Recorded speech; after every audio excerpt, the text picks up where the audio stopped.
Fala rapaziada, Rogério Lacerda com mais um vídeo aqui para esse canal. E esse vídeo aí é uma sugestão do meu amigo inscrito aqui no canal, Alexandre Farias, lá de São Paulo. É um parceiro das antigas, a gente curtia muita música e ele sugeriu esse tema. Eu vou falar nesse vídeo aqui sobre uma banda que ela fez sucesso no final dos anos 80, mas que ela começou em 1982 em Minneapolis, nos Estados Unidos. O nome dessa banda é Information Society. A banda formada por três amigos do colégio, que é o Paul Robb, produtor e tecladista, James Cassidy, baixista, e o vocalista Kurt Harland, que também fazia as suas vezes de tecladista e produtor arranjador. Essa banda ela começou baseada no som das bandas que eles gostavam ali no final dos anos 70, Kraftwerk, Gary Numan, Depeche Mode, OMD e muitas outras que tinham esse som. Eles queriam fazer esse som meio eletrônico, embora nos Estados Unidos, naquela época, esse tipo de som não era muito apoiado, a música eletrônica. Mas eles decidiram assim mesmo. E no decorrer dos primeiros anos ali, eles começaram com os teclados que eles conseguiam bolar alguma coisa. Interessante do nome Information Society, que esse nome é tirado de um livro chamado Future Shock, do Alvin Toffler. Ele era um cara que ele falava nesse livro a respeito da informação, como ela ajuda a sociedade a não se comportar como ovelhas comandadas pelo sistema político, econômico e social da época. Inclusive, a abreviação de Information Society é INSOC. INSOC também é tirado do livro do George Orwell, chamado 1984. Informações bacanas essa, né? Então a banda ela começou a dar os primeiros passos ali no começo dos anos 80. E em 85 eles chamaram um cara chamado Murat Konar para ser vocalista da banda. E esse cara já começou a participar da gravação do primeiro disco, um disco que não fez muito sucesso, era muito doido, muito experimental, muita experimentação, chamado Creatures of Influence. E esse cara, M. Konar, já chegou com uma música chamada Running. Quem não conhece a música chamada Running, né? Essa música fez muito sucesso ali no final dos anos 80. Inclusive a minha banda Iores, a gente faz uma versão metal dela, toca nos shows e a galera se amarra, viu? Então eles gravaram esse disco, porém o disco não fez sucesso. Mas na Califórnia, Los Angeles, que predominava o pessoal latino, que gostava do freestyle, já que essa música, Running, ela tinha uma batida meio freestyle, aquele eletrônico freestyle, que era predominante na Califórnia, ela fez muito sucesso lá. E o Murat Konar, que era o vocalista e compositor dessa música, decidiu sair do Information Society justamente ali quando essa música explodiu. Mas a banda ela decidiu continuar assim mesmo. Aí eles recrutaram uma tecladista chamada Amanda Kramer. Amanda Kramer ela entrou para a banda e a banda ficou Amanda Kramer nos teclados, Paul Robb na produção e nos teclados, James Cassidy no baixo e o Kurt Harland agora assumindo os vocais no lugar do Murat Konar, que saiu. Em 88 eles gravam um disco que foi uma explosão, com 2 semanas nos Estados Unidos, as cópias foram embora. O disco tinha um sucesso chamado What's on Your Mind. Quem não conhece, né? What's on Your Mind no Information Society. A música Running foi regravada agora com a voz do Kurt Harland e entrou nesse disco que acabou explodindo. Além disso, ainda tinha a música Walking Away. Walking Away fez o maior sucesso, inclusive o filho do Leonard Nimoy, o Spock de Jornada nas Estrelas, Adam Nimoy, ele liberou do Kurt Harland botar um trecho da fala do pai no começo da música Walking Away. It's useless to resist us. Show de bola.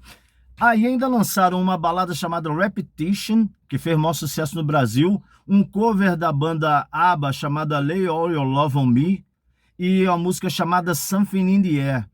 Tudo no mesmo disco, o primeiro disco de lançamento. O disco foi um estouro. Nas pistas de dança do Brasil e do mundo todo, eles tocavam Running, Walking Away, What's on Your Mind e foi um estouro. Engraçado que daí o Paul Robb, que era o produtor da banda, basicamente o compositor principal, ele foi chamado para produzir outros artistas. Ele produziu o Noel, Noel Pagan, que lançou um hit de sucesso no final dos anos 80 chamado Silent Morning. Silent Morning foi um estouro, e esse próprio disco do Noel vinha com outra música também que arrebentou no Brasil, chamada Like a Child. Ou seja, o Paul Robb botou a mão dele ali, o disco do Noel explodiu no Brasil. Inclusive eu tenho esse vinil em casa, muito bacana. Além disso, o Paul Robb, com o sucesso do primeiro disco de Information Society, ainda produziu um disco de uma banda chamada Red Flag, que fez muito sucesso aqui no Brasil com a música chamada Russian Radio. Russian Radio. Todo mundo conhece essa música. E ainda produziu o segundo disco do Concan. O Paul Robb ainda produziu o segundo disco do Concan, Syntonic, que fez o maior sucesso aqui no Brasil também. O Concan, inclusive, veio fazer várias apresentações no Brasil. Enfim, estava lá o sucesso consolidado.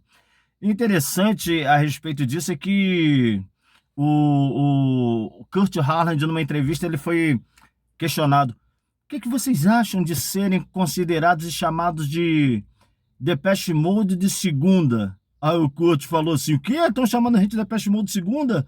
Mas que honra, é maravilhoso isso, porque o Depeche Mode ali, naquele período, já tinha explodido. Por falar em Depeche Mode, tem uma curiosidade, que depois desse disco, a Amanda Kramer, por causa das turnês, ela decidiu sair da banda, ela não estava aguentando ali a rotina, e ela decidiu sair do Information Society. Houve até um burburinho dizendo na época que ela tinha morrido. Morreu nada, ela foi para a Inglaterra, entrou numa banda muito conhecida chamada 10,000 Maniacs, e desde 2002 ela faz parte de uma banda chamada Psychedelic Furs, cujo vocalista, que é o Richard Butler, foi o cara que dividiu as composições do disco novo do Depeche Mode, chamado Memento Mori, junto com o Martin Gore. Bacana, né? Ela que fazia parte da banda considerada banda de segunda, hoje toca com o cara que ajudou o Martin Gore a compor o material novo do disco do Depeche Mode. Bacana isso aí. Então ela saiu da banda e o Information Society decidiu continuar e lançou um disco chamado Hack, em 1990. Descasso, não fez tanto sucesso como o primeiro, mas tem as músicas Think, How Long, Sleeping Away, que faz parte de tema de novela aqui no Brasil, e a melhor música do álbum para mim, que é Come With Me. Esse disco marca aí uma nova trajetória no som, uma mudança, uso de muito sampler, mas é um disco que fez muito sucesso. Inclusive, na época, eles vieram tocar na segunda edição do Rock in Rio para um público de quase 200 mil pessoas. E apesar da banda não ter o Kurt Harland não ser um grande vocalista ao vivo, ele tem uma performance muito bacana, que ele usava um patins que ele ficava correndo no palco todo, parecia uma banda de rock. E carregava ali o público junto com ele, junto com esses hits, What's on Your Mind, Think, How Long, Running. Então fez um sucesso estrondoso no Brasil. Em 1992 eles lançam um disco já totalmente diferente, com som mais industrial, mais obscuro, chamado Peace and Love Incorporated.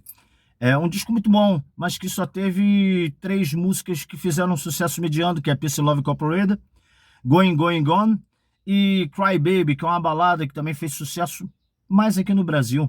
E pelo fracasso, entre aspas, porque o disco vendeu bem, mas a crítica não gostou muito, inclusive eu li numa revista, se não me engano foi a Bis, dizendo que o disco parecia a trilha sonora de uma usina de energia, cara, de tanto os sons, os barulhos.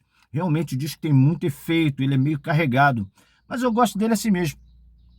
E as discussões começaram por causa do som, por causa do fracasso, entre aspas, e o Paul Robb e o James Cassidy decidiram seguir suas carreiras para outro lado e deixaram o nome Information Society com o vocalista Kurt Harland. O que o Kurt fez? Ele deixou o nome ali um pouco parado e foi fazer outras coisas. Nasceu seu filho e ele estava trabalhando muito ocupado com trilha sonora de videogame. Ele que fazia a trilha sonora de um videogame chamado Legacy of Kain e também foi responsável pela trilha sonora do videogame X-Men 2. E o Kurt Harland estava envolvido com isso aí. Em 97, ele lança um disco chamado, sob o nome Information Society, um disco chamado Don't Be Afraid, um disco muito experimental, muito loucão. Eu particularmente não gostei desse disco, não gostei. A gravadora Tony Boy também não gostou. e não divulgou muito o disco, então ele ficou meio parado com o nome Informate Society e foi fazer outras coisas, trabalhar com trilha sonora. Em 2007, ele passou o nome de volta pro Paul Robb e pro James Cassidy, que queriam voltar com a banda novamente. Só que o Kurt Howland ele preferiu continuar com seus afazeres familiares e também com a sua profissão de compositor de música para videogames. Então o que fizeram? Chamaram um cara chamado Christopher Anton, um cara que fazia parte de uma banda de cover do Depeche Mode. E esse cara é sensacional, inclusive eu tenho um disco dele chamado Destination X, que ele lançou mais pra frente, disco muito bacana, eu recomendo esse disco, Destination X, do Christopher Anton. E ali também eles chamaram uma tecladista chamada Sonia Myers, que volta e meia também fazia os vocais nesse próximo disco que eles lançaram em 2007, chamado Synthesizer. Ali a formação era Christopher Anton no vocal, a Sonia Myers no teclado e no vocal, o James Cassidy no baixo mais uma vez e o Paul Robb mais uma vez voltando com teclado e produção. Um disco bacana, eu gostei do disco. E o Kurt Howland, ele participou de uma das faixas, Seeds of Pain, que fica no final do disco, a última música do disco. É um disco bem bacana, apesar de não ter o vocalista fundador da banda. E daí o tempo passou, o Christopher Anton acabou saindo para correr atrás da carreira solo dele e o Kurt Howland decide voltar. Em 2014 eles lançam um disco, o primeiro com a formação original, em 2014, chamado Hello World. Tem uma música bacana, a música de trabalho é Land of Blind. Muito bacana essa música. Em seguida lançaram em 2016 um disco de cover chamado Orders of Magnet. É um disco bacana, mas é um disco de cover. Eu não me amarrei muito não me interessei, eu vi umas 2 vezes. Mas agora, em 2021, eles lançaram um disco excelente chamado Odd Fellows. Eu gostei muito desse disco, tem uma faixa chamada Bennington. Muito boa, eu gostei muito desse disco. E o Informate Society é uma banda que está sempre aqui no Brasil.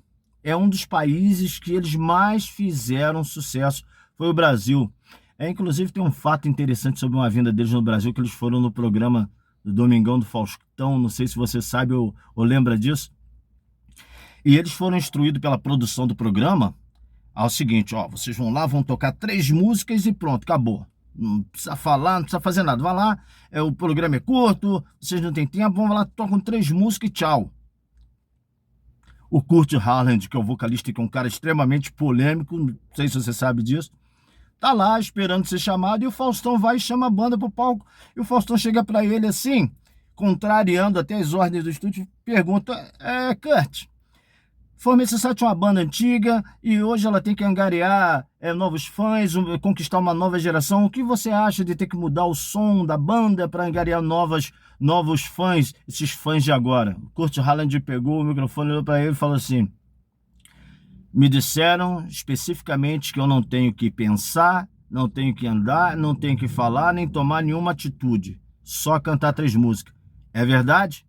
Aí o Faustão falou, é verdade.